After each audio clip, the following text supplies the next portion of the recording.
안녕하세요. 토요미스테리 디바 메이입니다. 1970년 8월 10일 일본 사이타마현 도다시에서 끔찍한 사건이 발생하게 돼. 바로 일가족 전원이 살해당하고 만 거야. 피해자는 당시 40살이던 A씨와 그의 아내 37살 B씨, 그리고 겨우 초등학생이던 11살 C군과 8살 D군이었어. 신고 전화를 받고 현장에 도착한 경찰들은 모두 엄청난 충격에 빠지는데 그게 시신의 상태가 너무 처참했던 거야. 우선 가족들의 사망 원인은 똑같았어. 둔탁한 물체로 머리를 세게 맞은 듯 하더라고. 근데 이게 얼마나 강했는지 머리뼈가 함몰되고 두개골이 다 부러졌을 정도야. 게다가 이 공격은 한두 번 내려친 게 아닌 것 같았어. 일가족 모두 얼굴을 아예 알아볼 수가 없었고 뇌는 다 뭉개져서 그 형태가 남아있지도 않아. 사실 경찰은 처음에 그 시신들의 상태로 미뤄봤을 때 이게 원한에 의한 살인이 아닐까 추정하고 있었어. 대체적으로 공격이 얼굴에 집중됐다는 건 엄청난 분노를 표출할 때 나타나는 그런 행동 패턴 중에 하나거든. 근데 아이들은 겨우 초등학생이야.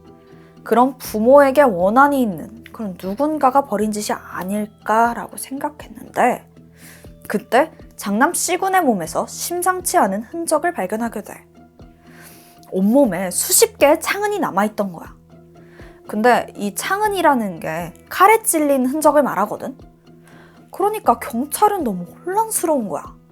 아니, 부모에게 원한이 있던 게 아니라 겨우 11살 된 아이한테 이 엄청난 분노가 있었던 걸까? 당초에 이 동기가 추려지질 않으니까 결국 좀 더 증거를 찾아보기로 결정해. 본격적으로 수사에 들어가서 집안을 수색해보는데 몇 가지 단서들이 발견됐어. 일단 범인은 안방 창문을 통해서 침입한 것 같더라고. 그리고 현장 근처에서 범행 도구를 찾게 되는데 바로 피 묻은 장작이었지. 조사를 해보니까 거기에 묻어있던 혈흔이 피해자들의 것으로 확인이 됐고 그래도 꽤나 중요한 증거들은 다 찾은 거야. 자, 조사한 것들을 토대로 정리를 해보자면 피해자들의 사망 시간은 신고가 들어오기 이틀 전인 8일 저녁부터 9일 아침 사이로 추정이 돼. 범인은 가족들을 살해한 후 현장에 좀 머물러 있던 걸로 보였고 그리고 더 충격적인 사실이 하나 더 발견되는데 아내 B씨의 시신에서 낯선 누군가의 DNA가 검출된 거야. 아니, 그러면 성범죄를 목적으로 이 사건을 일으킨 걸까? 근데 또 이상한 게 그런 사건은 이렇게까지 잔인하지 않거든? 그러니까 이 범행 동기가 도무지 추려지질 않아. 그러니까 경찰은 너무 답답한 거지. 그래서 일단 그 범행 도구인 장작에 주목했어. 이게 진짜 중요한 증거물이잖아. 그때 뜻밖의 사실을 알게 돼. 이게 사망한 A씨 본가에서 사용하는 그 장작이랑 똑같은 거지. 잠깐만. 그럼 이 유일한 증거물이 유족들 거라는 거야? 우선 경찰들은 피해자들 집에서 한 1km 정도 떨어진 A씨의 본가를 찾았고 가족들한테 이것저것 물어보기 시작해. 그리고 이 과정에서 아주 중요한 증언을 확보하게 됐어. 사망한 A씨와 그의 셋째 남동생인 하기와라 사이즈가 평소 사이가 좋지 않았었대. 형제들이 그 상속 문제로 크게 싸운 적이 있었거든. 그 뒤로 좀 멀어졌었대. 근데 나중에 둘째랑은 뭐 그럭저럭 화해를 했는데 셋째랑은 달랐어. 이게 어쩐 일이서인지 아예 연을 끊을 정도로 사이가 틀어진 거야. 게다가 이 사건 추정 시간에 셋째 사이즈의 알리바이만 없더라고. 그래서 경찰이 그를 좀 더 조사해보려고 했는데 갑자기 싹 연락 끊고 잠수 타버린 거야. 와, 경찰은 이때 얘 맞네 싶었어. 그래서 행방을 막 수소문했지. 그렇게 한 1-2주 정도 지나서 사이즈를 찾게 되는데 도주 생활 중에 돈이 떨어진 거야. 그래서 엄마한테 연락을 했는데 그걸 엄마가 바로 신고한 거고 경찰들은 마침내 그를 검거하는 데 성공해. 이후 진행된 조사에서 범행 동기에 대해서 물어봤지? 근데 뭐라고 했는 줄 알아? 그, 형, 그 형수를 보니까 참을 수가 없었어요. 「 그 형수를 보니까 참을 수가 없었어요. 」 그 형수를 보니까 참을 수가 없었어요. 」 그 형수를 보니까 참을 수가 없었어요. 」 그 형수를 보니까 참을 수가 없었어요. 」 그 형수를 보니까 참을 수가 없었어요. 」 그 형수를 보니까 참을 수가 없었어요. 」 그 형수를 보니까 참을 수가 없었어요. 「 그 형수를 보니까 참을 수가 없었어요. 」 우선 사이지랑 그 형네 부부에 관해서 좀 더 알아보자면 사실 이 관계가 완전 틀어진 데 결정적인 이유가 있었어. 형 A씨가 결혼을 하고도 원래는 그 본가에서 가족들이랑 다 같이 살았었거든. 근데 이때 집을 떠나게 되는 충격적인 사건이 발생하게 돼. 이게 사이지가 형수인 B씨를 몇 번이나 성폭행했던 거야. A씨는 이걸 알게 되고 엄청나게 충격을 받게 됐고 가족들 다 데리고 나와서 그때부터 따로 살게 된 거였지. 그런데 사이지의 만행은 여기서 끝이 아니었어. 형네 부부가 지 때문에 집 나갔잖아. 근데도 형수 B씨를 몇 번이나 찾아가서 막 성관계를 요구했던 거지. 그러면서 하는 소리가 내가 그 형수한테 첫눈에 반했다. 사랑한다. 막 이래. 근데 진짜 미친 거 아니야? 너무 이거 소름이 끼쳐. 당연히 B씨는 싫다고 했지. 근데 이렇게 거절을 당하니까 거기에 열받았나 봐. 근데 또 그 분노가 형이랑 조카를 향한 원망으로 바뀌게 돼. 그러니까 얘네만 없으면 형수를 자기가 독차지할 수 있다 이렇게 생각한 거지. 아니 근데 자기 행동이 잘못된 건 뭐 생각을 못 하는 거야. 뭐 어쨌든 그때 문득 사이지 머릿속에 이런 생각이 스쳤어. 형을 죽여서라도 내가 형수를 가져야겠다. 그리고 이걸 곧바로 행동으로 옮기게 됐지. 8월 8일 오후 11시 사이지가 집에 있던 장작을 들고 형네 집으로 찾아갔어. 근데 또 여기 이렇게 오니까 용기가 안 나는 거야.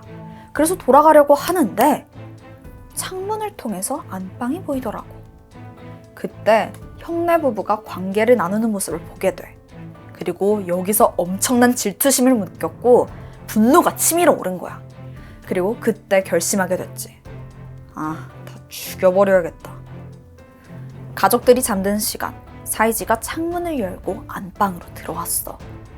방 안에는 형 부부랑 막내 아들이 나란히 누워서 자고 있었지. 그런데 그 순간 들고 있던 장작으로 B씨의 머리를 세게 내리쳐. 형과 둘째 아들도 뭐 피할 틈도 없이 무자비하게 폭행하기 시작해. 그렇게 방 안은 세 사람의 비명소리가 울려 퍼졌어. 그런데 그때 다른 방에서 자고 있던 첫째 아들이 안방의 문을 열고 들어온 거야. 뭐야? 왜 이렇게 시끄러워? 무슨 소리야? 사이지는 조카에게 말했어. 야, 시끄러운 건 너야. 그러고는 머리를 향해서 장작을 힘껏 내리쳤지. 얼마나 시간이 흘렀을까?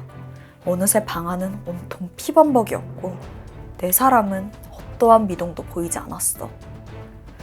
그런데 충격적인 일은 지금부터야. 사이지는 드디어 방해물들이 다 사라졌다고 생각했어. 만족스러운 얼굴로 사망한 형수에게로 다가가더니 그녀를 유린하는 끔찍한 일을 저질러.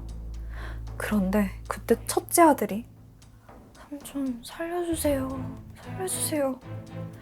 고통에 찬 신음소리를 낸 거야.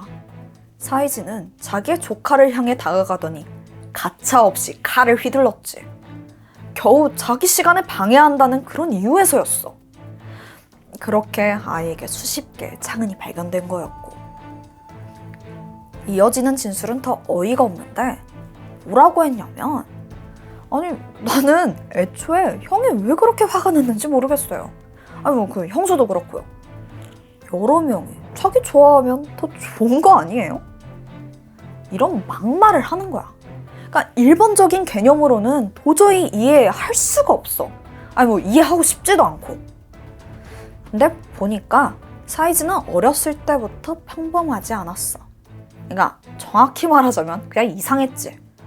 맨날 여자 목욕탕 훔쳐보고 이혼 여자들 속옷 훔치고 그렇게 커가면서 자기만의 세상에 갇혀서 잘못된 욕망을 키워나간 거지. 부적절한 관계나 억압하고 강제로 하는 관계에서 흥분을 느끼곤 했었었대. 이 모든 사실이 일본 전역에 보도됐고 사람들은 분노했어.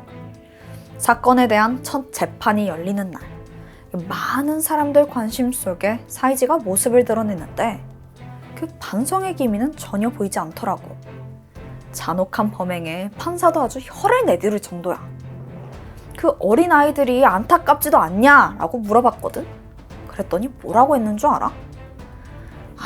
내가 이 사건에서 그 제일 안타깝게 생각하는 건 형수의 고기를 먹지 못한 것 뿐이에요. 사이지가 신나서 막 이어서 이야기하는데 범행이 다 끝나고 저긴 개운한 마음으로 자려고 했대. 근데 문득 사람 고기가 무슨 맛이지? 라는 의문이 생겼다는 거야. 그러면서 그 형수 고기를 먹을 생각을 난 왜 못했을까? 하면서 너무 후회가 됐대. 그럼 내일 아침에 형네 집에 다시 가서 그거 좀 챙겨와야겠다 라고 생각했는데 다음날 가보니까 이미 경찰이 와 있어서 포기하고 돌아갔다는 거야. 이거를 막 얘기하는데 나는 이런 인간은 처음 봐.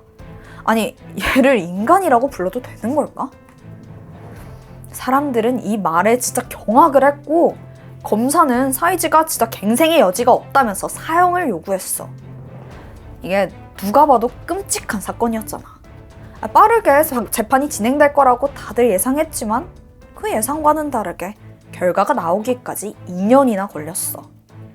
근데 이게 왜 그랬냐면 판사가 그의 충격적인 발언을 듣더니 아무래도 얘한테 그 정신적 문제가 있다고 판단한 거야. 그래서 일단 정신감정을 받아보고 다시 재판을 하자라고 한 거였지. 기나긴 검사 후에 정신감정 결과가 나왔는데 사이지에겐 관음증과 함께 동족 포식에 관한 이상 성욕이 있다고 진단받게 돼. 그러니까 사이코패스 진단을 받은 거지. 1972년 12월 사건이 일어난 지 2년하고 4개월이 지난 시점 법원은 최종 사형 판결을 확정했어. 당시 일본에서 항소심 없이 사형이 확정된 사례는 딱 2건밖에 없었는데 이게 그중 하나였지. 1976년 4월 사이지에 대한 사형이 이날 집행됐어. 모두 일본 전역의 사람들이 다 환호했을 정도였대. 이번 사건을 소개하면서 나는 진짜 인간이 이렇게까지 잔혹할 수 있을까 싶더라. 한 명의 잘못된 욕망으로 4명의 무고한 피해자들이 생긴다는 게 너무나 안타까운 것 같아. 다행히도 범인에게는 사형이 내려졌지만 과연 그렇다고 해서 안타깝게 세상을 떠난 그 4명의 한을 풀어줄 수 있을까 싶더라고. 그들의 명복을 빌며 다시는 이와 같은 사건이 발생하지 않길 바랄 뿐이야. 오늘 내가 준비한 사건은 여기까지야. 그럼 나는 새로운 스토리로 다음 주에 찾아올게. 지금까지 토요미스터리 디바메이였습니다. 안녕하세요, 디바메이예요. 한 주 동안 잘 지내셨나요? 오늘 사건은 정말 아무도 상상하지 못했던 특이한 살해 방법이 등장해요. 토미를 몇 년간 보신 분들도 이런 스토리는 한 번도 접해본 적 없으실 거예요. 오늘 영상은 여러분이 수사관이 된 느낌으로 증거품 하나하나에 집중해서 들어주세요. 자, 그럼 시작해볼게요. 2015년 5월 22일 오후 3시 45분 홍콩에 있는 한 경찰서에 신고 전화가 한 통 걸려왔어. 도로에 수상한 차 한 대가 있어서 봤더니 그 안에 사람들이 의식을 잃고 쓰러져 있다는 제보더라고. 경찰은 빠르게 현장으로 향하게 돼. 도착해서 보니까 차 문은 굳게 잠겨 있었어. 경찰은 차 창문을 강제로 깨고 안에 있던 사람들 차 밖으로 겨우 꺼내거든. 구조된 사람들은 여성 2명이야. 안타깝게도 이미 숨을 거둔 상태였지. 근데 신고된 시가 안 기억나? 오후 3시 45분이었잖아. 이 훤한 대낮에 도로 주변에서 차 속에 2사람이 죽어있는 거? 이건 아주 흔치 않은 사건이었어. 최초로 신고한 사람은 근처에서 조깅하고 있던 탕이라는 여성이었어. 탕 진술 들어보니까 오후 2시 반쯤 탕이 인도를 따라서 달리고 있었거든. 근데 마침 버스 정류장 근처에 있던 노란색 미니쿠퍼가 눈에 들어온 거야. 근데 이 차가 좀 이상했어. 정상적으로 딱 주차된 게 아니라 사고라도 난 것처럼 삐딱하게 세워져 있던 거지. 그래서 탕이 그 차 옆에 이렇게 지나가면서 견눈질로 이렇게 쓱 봤대. 근데 그 안에는 중년의 여성과 젊은 여성이 나란히 앉아서 눈을 감고 있었어. 이거 본 탕은 그냥 쉬고 있나 보다 하고 지나쳤지. 그리고 계속 조깅을 했는데 한 45분쯤 지나서 탕이 다시 같은 자리로 돌아온 거야. 근데 이상하게도 그 차가 아직 그대로 세워져 있더라고. 아니, 아직도 자고 있는 거야? 갸우뚱했지. 근데 이때 수상한 장면을 발견해. 아니, 앞에 유리 와이퍼가 작동 중이더라. 그날은 엄청 화창한 날씨였거든? 와이퍼가 돌아가는 게 영 맞질 않지. 그래서 뭔 일인가 싶어서 그 차 안을 다시 쓱 봤어. 그 두 여성은 여전히 똑같은 자세로 앉아 있는 거지. 이때 탕은 불길함을 감지해. 그래서 조금 더 가까이 다가가는데 당시 젊은 여성이 조수석에 앉아 있었거든. 창문에 머리를 기대고 자는 듯해 보였어. 표정도 그냥 평온해 보였고. 그런데 운전석에 앉은 중년 여성은 머리가 뒤로 젖혀져 있고 무엇보다 두 팔이 힘없이 축 늘어져 있는 거야. 탕씨가 차창을 막 두들기면서 깨워보려고 했지. 근데 두 사람 모두 아무 반응이 없었어. 탕은 이거 큰일 났다 싶어서 즉각 경찰에 신고 접수를 해. 그리고 경찰이 와서 유리를 깨고 확인했더니 두 사람 모두 사망해 있던 거야. 시신은 바로 병원으로 옮겨졌어. 사망 원인이 충격적인데 두 사람 모두 일산화탄소 중독이야. 이거 옛날에 그 연탄되던 집에서 가스 새서 사망하는 사고 있잖아. 그때 일산화탄소 중독이라고 하는데 아니, 이 차 안에서 이게 무슨 일이야? 혹시 둘이 극단적인 선택을 했던 건 아니었을까? 근데 차량 내부에는 뭘 태우는 적이 전혀 발견되지 않았어. 물론 차량에서 꼭 뭐를 태우지 않아도 가스 중독 사고가 벌어지는 경우가 있기는 해. 이게 어떨 때냐면 창문이 다 닫힌 차에서 오랜 시간 동안 에어컨이나 히터를 틀어놓고 잠을 잤을 때 그럴 수가 있어. 왜냐면 차 안으로 배기가스가 계속해서 들어오니까 그런 위험한 상황이 생기는 거야. 그 당시에 홍콩 날씨가 굉장히 습하고 더웠거든? 혹시 차에서 에어컨 틀고 자다가 그런 걸까? 자, 우선 사망한 두 여성에 대해서 얘기해 줄게. 먼저 47살의 웡슈펑, 그리고 16살의 코리링이었어. 둘은 모녀 사이였지. 사망을 확인한 경찰은 참담한 심정으로 먼저 유가족한테 연락을 하게 돼. 그리고 잠시 후에 웡슈펑의 남편이자 코리링의 아버지인 코킴선이 병원에 나타나더라. 근데 알고 보니까 코킴선은 이 병원에서 일하던 대학 교수였던 거야. 그러니까 의사인 거지. 그는 아내와 딸의 시신 앞에서 말도 안 된다면서 이성을 잃고 울부짖었어. 이 사람에 대해 좀 더 알아보면 코킴선은 소위 엘리트였어. 1988년에 영국 런던대에서 내과와 외과 학사학위를 모두 취득했고 그 해에 런던의 한 병원에서 레지던트 생활을 시작하게 돼. 근데 바로 그곳에서 간호사 실습을 하던 아내 웡슈펑을 만나게 된 거야. 두 사람이 빨리 가까워진 데는 이유가 있었는데 둘 다 말레이시아인이었거든. 서로 사랑하게 됐고 4년간의 연애 끝에 1992년 결혼에 성공해. 이후 남편 코킴선은 의사로서 나날이 발전했지.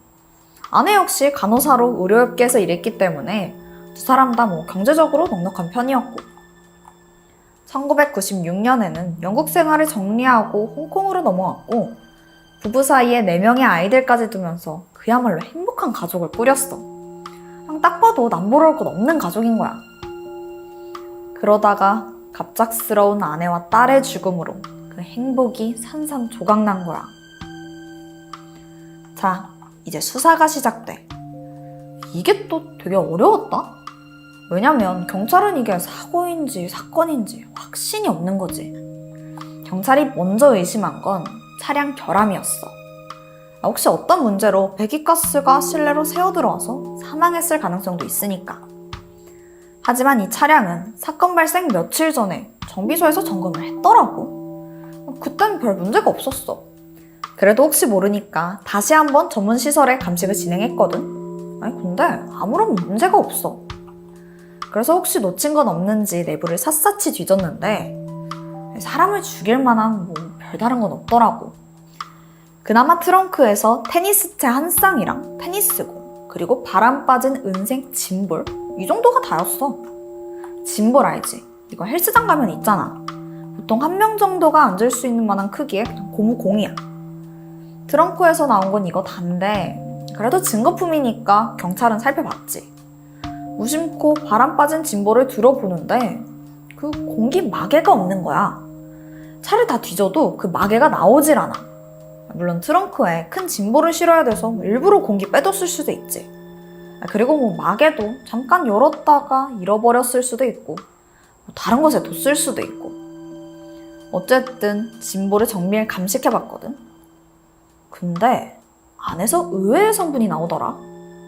그게 뭐였냐면 소량의 일산화탄소였어. 아니 이게 여기서 왜 나와? 보통 진볼 안에는 공기로 차 있잖아. 그래 이거야. 사실 경찰은 이미 타사를 어느 정도 예상하고 있었거든. 그 용의자는 바로 남편 코킴선이고. 이게 알고 보니까 코킴선이 그날 병원에서 특이한 행동을 했던 거야. 자, 가족 사망 소식 듣고 응급실로 내려온 그날 있잖아. 코킴선이 딸의 시신을 붙잡고 펑펑 눈물을 흘렸거든. 그래서 눈물 콧물 다 나면서 너무 괴로워했는데 이상하게도 아내의 시신에는 눈길조차 주지 않았던 거야. 이걸 경찰이 딱 캐치했던 거고. 그래서 코킴선한테 아내에 대해서 물어봤거든. 그런데 반응은 놀라웠어. 갑자기 아내가 집안에 말아먹고 뭐 정신 나간 여자라고 험담을 시작하는 거야. 바로 이때 경찰이 의심을 한 거지. 하지만 어디까지나 심증일 뿐 증거는 없었어. 심지어 남편 코킴선은 분명 사건 발생한 그 시각에 병원에서 일하고 있었던 게 확인이 됐고, 한편 경찰은 모녀의 사망 원인 일산화탄소, 그 출처에 일단 집중했어.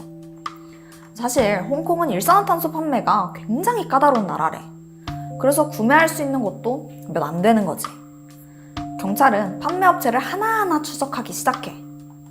그러다가 사건 한 달 전인 2014년 4월 누군가 순도 99.9%에 달하는 일산화탄소를 구매한 기록이 발견된 거야.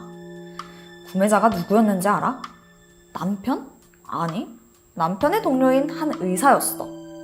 경찰이 당장 찾아가서 물었는데 알고 보니까 코킴선의 부탁으로 일산화탄소를 대신 구매했다고 하더라고. 결정적으로 사건 이틀 전에 코킴선이 큰 짐볼 2개에다가 일산화탄소를 가득 채워가는 모습이 목격되기도 해. 점점 퍼즐이 맞춰지는 것 같지? 근데 코킴선은 자기는 이 사건이라고 전혀 관련이 없다면서 전부 부인하더라. 아니 그래서 일산화탄소는 왜 챙겼냐고 하니까 집에 있는 쥐를 잡기 위해서였대. 이게 사실이냐고? 그래서 가정부한테 물어봤지. 그랬더니 집에는 쥐가 나온 적이 단 한 번도 없다고 증언하더라. 앞뒤가 맞지 않는 거지. 그래도 코킴선은 끝까지 억울함을 호소해. 그럼 이제 코킴선의 진술을 들어볼까? 사건 이틀 전이었어. 그는 짐볼 2개에 일산화탄소를 채워서 자기 차에 실었어. 본인 말대로라면 그 쥐 잡으려고. 혹시 모를 사고에 대비해서 가스 탐지기도 함께 챙겼다더라고. 그리고 다음날 차를 타려고 하는데 가스 탐지기가 울린 거야. 확인해보니까 공 2개 중 하나에서 가스가 새어버린 거였지. 그래서 가스가 새지 않은 나머지 하나는 집 지하실에 그대로 보관했대. 근데 둘째 딸 코리링이 평소 지하실에서 운동을 즐겨 했었거든. 그날 코킴선은 딸한테 그 짐볼을 건드리지 말라고 경고했대. 그러면서 그 짐볼이 왜 마개가 빠진 차로 자기 차도 아니고 아내 차 트렁크에서 발견됐는지 모르겠다는 거지. 오히려 그는 새로운 추측을 막 내놓더라. 당시 아내가 조울증을 앓고 있었는데 딸이랑 극단적인 선택을 한 거 아니냐는 거야. 이게 사실일까? 알아보니까 아내 웡슈펑은 4명의 자녀를 낳고 병원 일을 그만두고 전업주부로 살고 있었어. 자연스럽게 양육 맡아서 했었지. 사건이 있던 날 아침도 웡슈펑은 애들 자기 차로 학교에 데려다주고 집에 돌아온 시간은 오전 10시야. 이때까지만 해도 그 문제의 짐볼은 여전히 지하실에 있었어. 그때 집에 남편 코킴선이랑 둘째 딸 코리링도 함께 있었지. 남편은 점심 약속을 나가기 전에 코리링한테 오늘 어디 가지 말고 집에서 밀린 숙제하라고 신신당부를 했대. 평소에도 애들한테 엄격하게 공부를 시켰다고 해. 하지만 아내는 달랐어. 애들을 자유롭게 키워야 된다고 생각했지. 그래서 그날 남편이 집을 나서자 딸 코리링을 데리고 같이 외출을 한 거였어. 그런데 오후 2시 25분. 집에서 불과 1.4km 떨어진 곳에서 모녀가 사망한 채 발견된 거야. 이유는 모르겠지만 차 트렁크에서 일산화탄소가 채워진 그 짐볼이 있었던 거고. 분명 누군가 이 트렁크에 이걸 넣은 건데 차키를 가진 사람은 단 2명. 부부인 코킴선과 웡슈펑 뿐이었어. 경찰은 좀 더 확실한 증거를 찾기 위해서 코킴선 주변을 샅샅이 조사했어. 아내를 죽이고 싶은 이유? 살해 동기가 있을까? 부부 관계는 어땠지? 혹시 사생활은? 경찰의 끈질긴 조사 끝에 추악한 진실이 드러나기 시작해. 알고 보니까 코킴선이 지보다 16살이나 어린 내연녀랑 부적절한 관계를 맺고 있더라. 상대는 22살인 리웅인데 코킴선의 제자였고 심지어 딸들의 과외 선생님이었어. 그녀한테 3억짜리 집도 선물하고 주민들 말에 따르면 둘이 늘 다정한 모습으로 붙어 다녔대. 그래서 그냥 나이 차이 많은 부부구나 여긴 거지. 아니 이게 뭐 하는 거야? 둘은 점점 더 대담해지더라. 한 번은 부부 모임이 있었는데 코킴선이 아내 대신 내연녀를 데리고 참석할 정도인 거야. 근데 꼬리가 길면 잡히잖아. 내연녀한테 과외를 받던 딸들이 이 두 사람의 관계를 눈치채게 돼. 결국 아내 웡슈펑도 남편의 불륜 사실을 알게 됐지. 그 후 아내는 극심한 우울증에 시달렸고 정신과 치료까지 받았을 정도야. 자, 내연녀가 있다는 건 그한테 충분한 살해 동기가 있다는 거겠지? 그렇게 모녀가 죽은 지 2년이 지났고 끈질긴 조사 끝에 경찰은 드디어 코킴선을 모녀 살해 혐의로 체포했어. 결정적인 증거가 뭐였는지 알아? 코킴선 책상 서랍에 있던 짐볼 마개였어.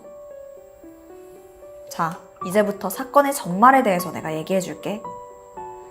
사건 당일 오전 10시에 아내가 두 아이를 학교에 데려다주고 집에 돌아왔을 때 코킴선은 막 잠에서 깬 상태였어. 그는 아내가 집안일을 하는 동안 몰래 차키를 챙겨서 아내 차 트렁크에 일산화탄소가 든 짐볼을 실은 거야. 그리고 고무마개를 빼뒀지. 그럼 당연히 일산화탄소가 서서히 새어나오게 되잖아. 한 40분 후에는 차 안 전체를 가득 채우게 돼. 근데 일산화탄소 무색 무취거든? 아내랑 딸은 이걸 알아챌 수가 없었던 거야. 사실 코킴선은 아내만 죽일 생각이었어. 그래서 딸한테 그렇게 나가지 말라고 신신당부를 했던 거야. 어쨌든 코킴선이 집을 떠났고 아무것도 모르는 모녀는 함께 차를 타고 집을 나서게 돼. 그리고 변을 당하게 된 거지. 그때 딸 시신만 붙잡고 통곡했던 것도 딸이 죽을 거라고 전혀 예상하지 못했기 때문이었어. 자, 이렇게 모든 게 밝혀졌는데 코킴선은 혐의를 당초에 인정하질 않아. 심지어 딸이 학업 스트레스로 극단적인 선택한 것 같다고 그렇게 주장을 해. 완전 부정하는 거지. 아니, 아빠가 어떻게 그러냐. 하지만 가족과 선생님, 친구들 증언에 의하면 코리링은 밝고 쾌활한 학생이고 그런 선택을 할 아이가 아닌 거지. 그런데 그렇게 강경하던 코킴선이 돌연 네, 제가 이 살인을 했습니다. 이러면서 범행 사실을 인정하더라. 갑자기 착해졌냐고? 아니, 이유가 뭐였는지 알아? 황당하게도 내연녀 때문이었어. 사건 직전에 그가 내연녀랑 6번이나 통화한 기록이 있었거든. 그래서 경찰은 내연녀도 이 사건이랑 연관이 있다고 생각하고 추궁하기 시작한 거지. 그러니까 코킴선이 선뜻 자기가 혼자 저지른 단독범행이라면서 그 죄를 다 인정한 거야. 내연녀만큼은 지켜주고 싶었던 거야, 뭐야. 재판이 시작됐고 결국 판사는 이렇게 판결을 해. 높은 학력을 가진 남성이 아내를 살해하기 위해 짐볼이라는 이 기괴한 방법을 생각해냈다는 게 충격적이라면서 그에게 종신형을 선고했어. 홍콩에서는 사형제도가 없거든. 이건 법정 최고형인 거야. 사이다로 끝나서 다행이지. 그 똑똑한 머리 이용해서 부인과 딸을 살해한 그 의사. 밀실살인으로 완전 범죄를 꿈꿨지만 결국 냉정한 법의 심판을 받게 됐지. 나는 오늘 짐볼이 살해 도구가 될 수 있다는 거에 너무 놀랐고, 또 아내랑 딸을 살해하고 그 내연녀는 지키겠다는 범인의 태도가 충격적이었어. 오늘 내가 준비한 이야기는 여기까지야. 그럼 우린 너무 늦지 않게 다음 영상에서 또 만나. 안녕.